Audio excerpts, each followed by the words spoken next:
Hi అండి. ఈ రోజు బాక్స్ లో పప్పే తెచ్చుకుంటామండి. ఈరోజు తిన బర్త్డే అండి, అందుకే బిర్యానీ ఇప్పిస్తుందండి. పాపం తన దగ్గర డబ్బులు కూడా లేవండి. నవ్వు ఆపుకుంటున్నావు కదరా. అందరి దగ్గర అడిగి పాపం తెప్పించి మాకు బిర్యానీ ఇప్పిస్తుందండి.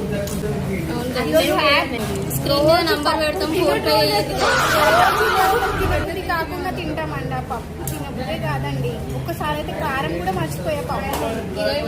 పప్పు చేశాను కానీ దాంట్లో కారం వేయలేదండి. నా మైండ్ బిర్యానీ హ్యాపీగా తింటున్నామండి, కడుపు నిండా తింటామండి. చికెన్ ఫస్ట్ టైం 210 అంట అండి, బయట 150కి వస్తుంది. టేస్ట్ బాగుందండి. బాగా లైక్ చేసి కామెంట్ చేయండి.